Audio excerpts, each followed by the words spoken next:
terms of the, before moving to the next question, with regards to the investments, you are saying that specifically for Pakistan, the social enterprises, you are saying that there is a lack of proper support from, and for the growth stage of your social enterprises from angels or VCs, either locally or internationally.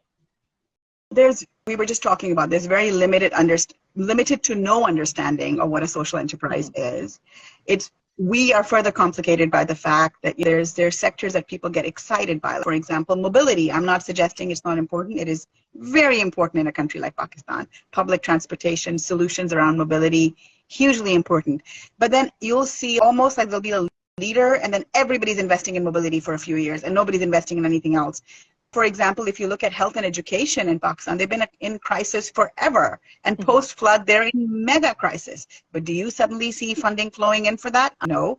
I think sometimes it's interesting for me to observe that, just dispassionately look at this. And meanwhile, I find that the world almost exists in two parallels, and this is not just for Pakistan. So on one hand, we recognize that we need to change our behaviors. We need to change how we need to do business. Anywhere you go, it's all about, we need to move from linear to circular. We need to move from shareholder to stakeholder. You'll see this narrative like across large corporates, this idea that the world needs gentler leadership, the world needs women, but when you look at it in practice, or when you follow the money, actually, when you follow the money, none of it is going for any of it. Or if it is such a minuscule amount. And I think that can be a little bit disheartening, if I'm being honest. It can be a bit like, we pay lip service to these ideas. They sound great in speeches. But what happens when we need to implement it?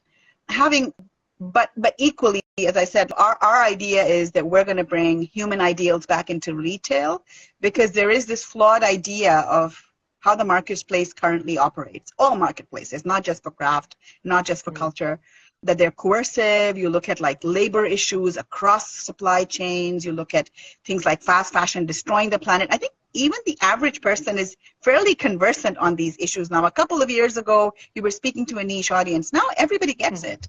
People understand the impact of what's happening. We're living the impact of what's happening, but we're reluctant to step into the change. And the only thing that I say to people for this is, remember Zidane pushed me into this, the thing that I should have been doing all along?